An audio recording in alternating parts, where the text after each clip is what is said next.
சென்னை வேளச்சேரி குருநானக் கல்லூரி அருகில் Gandhi road bus stop சித்தர் சிதம்பரம் பெரியசாமி ஜீவசமாதி அமைந்துள்ளது. அனைவரும் வருக, சித்தர்கள் அருள் பெறுக. இங்கு நமக்கு 24 மணி நேரம் தொடர் யாகம் செய்யும் வாய்ப்பும் 48 மணி நேரம் தொடர்ந்து யாகம் செய்யும் வாய்ப்பும் 2001ஆம் ஆண்டு மற்றும் 2ஆம் ஆண்டுகளில் கிடைத்திருக்கிறது. அனைவருக்கும் நன்றி மகிழ்ச்சி.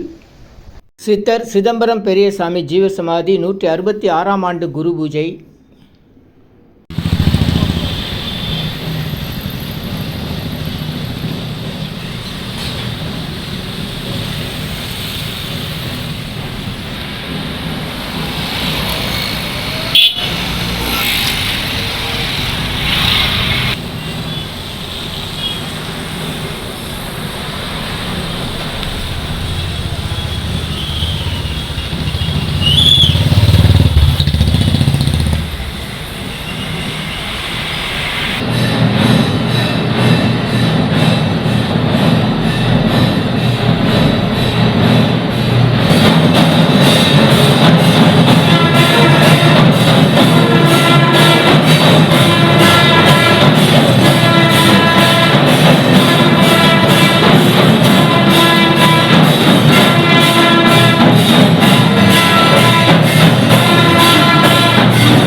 வணக்கம். உங்கள் யோகதண்டம் பொன் பார்த்தசாரதி, வடபழனி, சென்னை. வள்ளலாருடைய சமகாலத்தவரும் அவரை நேரில் பார்த்த மகான்களில் ஒருவரும் சென்னை மயிலாப்பூர் சித்திரக்குளம் என்கிற இடத்தில் பல்வேறு தவ சித்தர்கள் ஒருங்கிணைத்து சந்தித்த இடம்.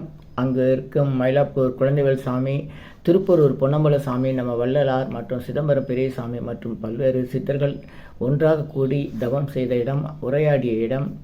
அதனால் அது சித்தர்கள் குளம் என்று அழைக்கப்பட்டது தான் மயிலாப்பூர் சித்திரை குளம். அப்படிப்பட்ட ஞானவள்ளல் மகான் ஸ்ரீமத் சிதம்பரம் பெரியசாமியுடைய ஜீவசமாதியில் 2001 மற்றும் 2ஆம் ஆண்டுகளில் அப்போது இருந்த அன்பர்களுடைய உதவினால் 24 மணி நேரம் தொடர்ந்து யாகமும் 48 மணி நேரம் தொடர்ந்து யாகம் மற்றும் யோகதண்டம் பயிற்சியும் செய்வதற்குரிய வாய்ப்புகள் அடியனுக்கு கிடைத்திருக்கிறது. அப்போல்லாம் பள்ளமாக இருந்த இடம், பள்ளிக்கூடம் நடந்த இடம் மற்றும் பல்வேறு சூழ்நிலைகள் பக்தர்கள் இருந்த இடம். அப்போ பாபுன் ஒருத்தர் இருந்தார். அவர் மாற்றுத்திறனாளி. அவருடைய வீடு ரொம்ப ஒரு 10 கூட இருக்குது, 10க்கு 6 அப்படி மாதிரி சின்ன ஒரு கட்டில் ஒரு அப்படி தான் இருக்கலாம் சின்ன. அதில் 4 பேர் அவர், அவருடைய மனைவி, அவருடைய பொண்ணு, இன்னொரு மருமகன், இத்தனை பேர் இருக்கும்போது அவர் மாற்றத்தினாலே பைண்டர் சொல்லுவாங்க. அவர் அப்போ இருந்த வங்கிகள் மற்றும் பல்வேறு அலுவலகங்களில் போய் புத்தகங்களை பைண்டர் செஞ்சு கொடுக்கறது. அப்புறம் இந்த ஒயர் நாற்காலின்னு சொல்லுவாங்க இல்லையா, அந்த நாற்காலி பின்னி கொடுக்குற வேலை இதுதான் செஞ்சுட்டு இருந்தார். எல்லோரும் ஒரு ஏழ்மை நிலையில் வாடகை வீட்டில் தான் இருந்தாங்க, குடிசையில் தான் இருந்தாங்க. ஆனால் வியாழக்கிழமை சொல்லும் போதே எனக்கு உடம்பு அப்படி சிலிர்க்குது. என்னென்னா, அந்த மாதிரி அன்னதானத்தை செய்ய முடியாது. இன்றைக்கி நான் யாரோ செய்கிறாங்க, வசதி இருக்குது, இல்லாமல் அடுத்தவங்க காசு சொந்த காசுன்று. மகாபாரத்தில் ஒரு வசனம் வரும். அதாவது தர்மர் ரொம்ப ஒரு யாகம், அசுமதி யாகம் செஞ்சுட்டு இருக்கும்போது ரொம்ப மகிழ்ச்சியாக இருப்பார். அப்போ அந்த யாகம் குண்டத்தில் கிளந்திருக்கிற சாம்பலில்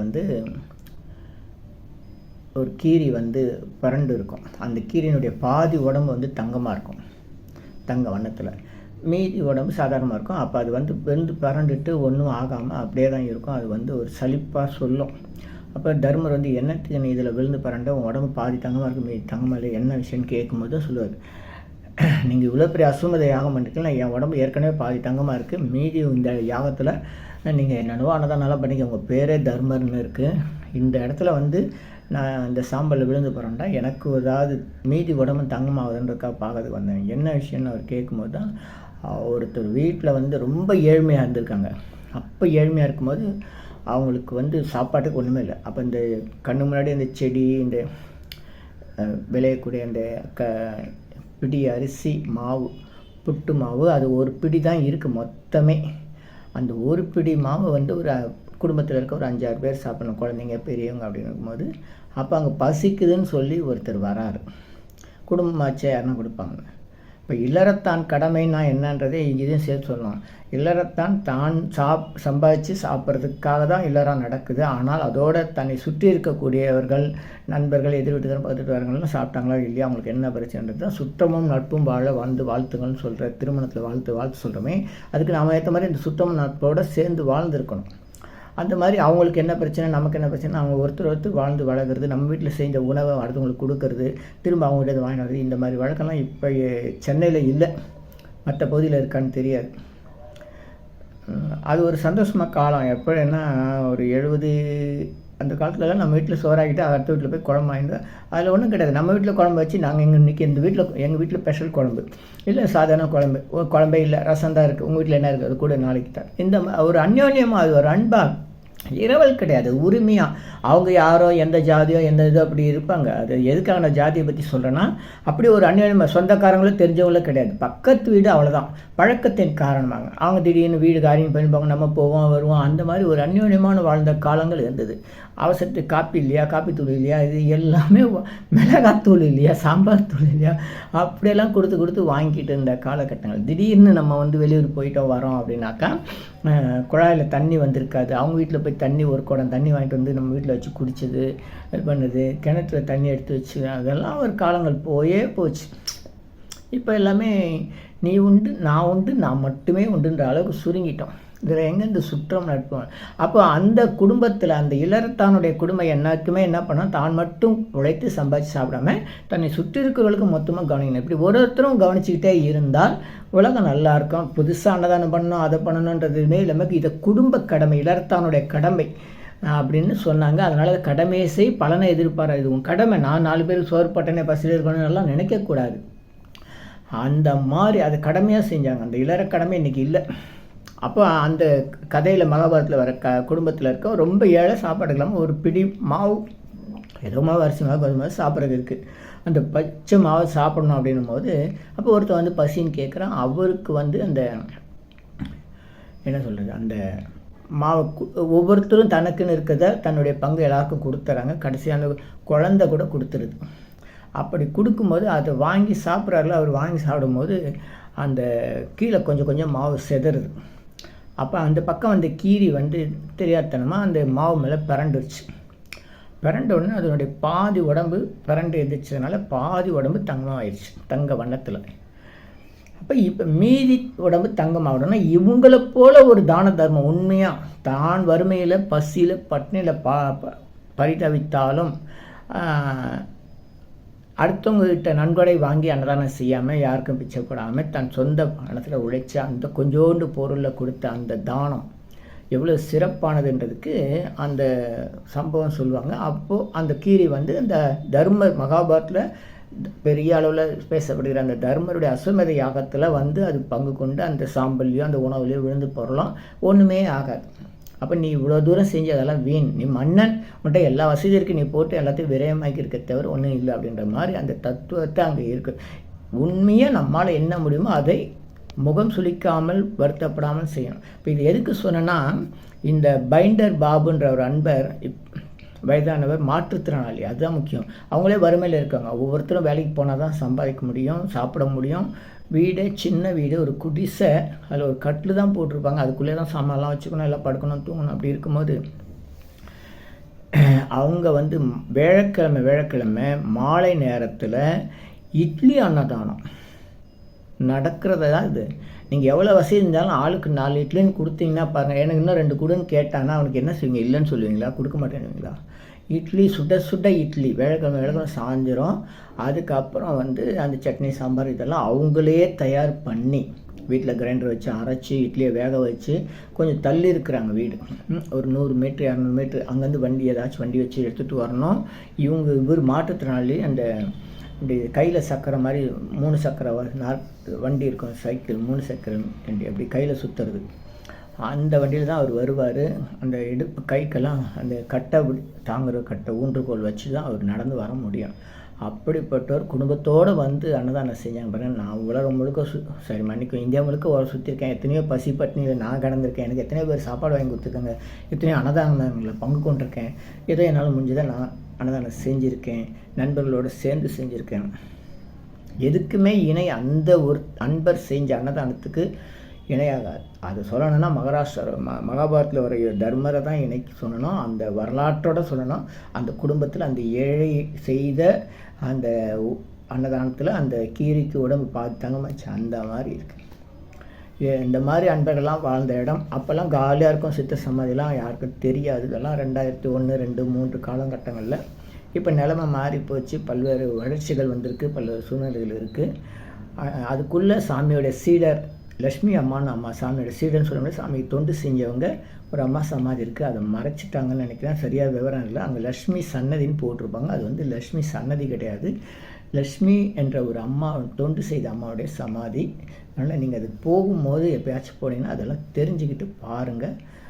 மகிழ்ச்சி, வணக்கம், வாழ்த்துக்கள், நன்றி நன்றி நன்றி. அன்புடன் உங்கள் யோகதண்ட பொன் பார்த்தசாலி, வடபழனி, சென்னை. இந்த குருபதிக்கு நேரில் போகலான்னு பார்த்தா அன்றைக்கி தான் மழை புயல்லாம் ஆரம்பம் போக முடியல. நண்பர் விஜய் வேலைச்சேரிலேருந்து அது காணொலி செஞ்சு அனுப்பியிருக்கார். அவருக்கும் நன்றி நன்றி, மகிழ்ச்சி, வாழ்த்துக்கள் வாழ்த்துக்கள். இது போன்ற சித்தர்களுடைய ஜீவசமாதி குருபதி தகவல்கள் மற்றும் இதர வெளி விவரங்கள் தினசரி இரவு 9 மணிக்கு சென்னை வடபழனி நடைபெறும் நேரலை பிரார்த்தனைக்கு தொடர்புகள். நன்றி, மகிழ்ச்சி, வணக்கம். உங்கள் யோகதண்டம் பொன் பார்த்தசாலி, வடபழனி, சென்னை. இனி எல்லாம் நன்மையே, எல்லாம் நன்மையே. ஆ உ இ ஓ ஏ இம். இனி எல்லாம் நன்மையே. ஆ உ இ ஓ ஏ இம். ஆ உ இ ஓ ஏ இம். இந்த மந்திரத்தை நாம் மனசுக்குள்ளே சொன்னால் போதும், உடனடியாக நம்முடைய பிரார்த்தனை எல்லாம் வெளிமனம் உள்மனம் ஆழ்மனம் என்ற நிலையில் ஆழ்மனத்திற்கு சென்று நம்முடைய பிரார்த்தனைலாம் உடனடியாக நிறைவேறும். சித்தருடைய ரகசிய மந்திரம் ஆ உ இ ஓ ஏ இம். ஆ உ இ ஓ ஏ இம். இதை மனசுக்குள்ளே சொன்னால் போதும். பெண்கள் எல்லா நாட்களிலும் இந்த மந்திரத்தை சொல்லலாம், எல்லோரும் எல்லா இடத்துலையும் சொல்லலாம். உலக மக்களுக்காக உங்களது சொந்த பிரார்த்தனைகள் நிறைவேற சென்னை வடபழனியில் தினசரி இரவு 9 மணிக்கு நடைபெறும் நேரலை பிரார்த்தனை மற்றும் 250 வகை மூலிகை பொடி சிறப்பு யாகம் Siddhars blessings live prayers for you. Yogathandam Pon Parthasarathy, daily night 9 PM IST, Vadapalani, Chennai. In YouTubers Siddhar secrets 9382689814 9382268994. இனியெல்லாம் நன்மை நலாம் நன்மை, மகிழ்ச்சி மகிழ்ச்சி மகிழ்ச்சி, வாழ்த்துக்கள். நல்லோர் நினைத்த நலம் பெறுக, நல்லோர் நினைத்த பெறுக. இனியெல்லாம் நன்மையே. 250 அரிய வகை மூலிகை பொடி சிறப்பு யாகம் சித்தர் science of aromatherapy to solve and cure to aim and gain என்ற முறையில் சர்வகாரி சித்தி தரும் சகல சௌபாக்கிய ஹோமதிர்வே ஹெர்பல்ஸ் பவுடர். இது வேற எங்கேயும் கிடைக்காது, இதை நம்ம தான் தயார் பண்ணுறோம். உங்களுடைய தேவைக்கு பயன்பெறுங்கள். இது 9382689884. 1 கிலோ 5600 ஆகுது. இந்த மூலிகை பொடியை நீங்கள் உங்கள் வீட்டில் ஒரு சின்ன அகலில் உங்களுடைய பிரார்த்தனையில் பேப்பர் அல்லது வெத்தலையில் எழுதி வச்சு அதுக்கு மேலே இந்த மூலிகை பொடியை ஒரு கோபுரம் போல் சின்னதாக அழுத்தி வச்சு தீக்குச்சி பற்ற வச்சா போதும். சித்தர் சயின்ஸ் ஆஃப் ஃபார்மோதெரப்பி என்ற முறையில் சித்தருடைய அருளாற்றல் உங்கள் வீடு முழுக்க ஸ்ரீ மகாலட்சுமி கடாட்சம் நிலவுவதை உணர முடியும். திருமணம் கைகூடும், குழந்தை பேர் கிடைக்கும், கடன் தொந்தரவு நீங்கி குடும்பத்தில் அமைதி ஏற்படும், 16 வகை நற்பெறுகளும் கிடைக்கும். இந்த மூலிகைப்பொடி பயன்படுத்தும் நறுமணம் மிகுந்த இடத்தில் தீய சக்திகள் ஏதாவது இருந்தால் விலகும். வீண் வம்பு, போட்டி, பொறாமை, எதிர்மறை எண்ணாலைகள், பில்லி சூன்யம், தொடரும் கவலை, கலக்கம், மனக்குழப்பம் இதெல்லாம் இருந்தால் நீங்கி புத்துணர்ச்சி, முகவளர்ச்சி, சந்தோஷம், மன அமைதி ஏற்படும். கல்வி, வேலை, வெளிநாட்டு வாய்ப்பு, முன்னேற்றம் ஏற்படும். அனைவருக்கும் 16 வகை நற்பெறுகளும் கிடைக்கும். தேவைக்கு அழைத்து பயன்பெறுங்கள். உங்கள் யோகதண்டம் பொன் பார்த்தசாரதி, வடபழனி, சென்னை 9382689884. நன்றி, மகிழ்ச்சி, வணக்கம், வாழ்த்துக்கள்.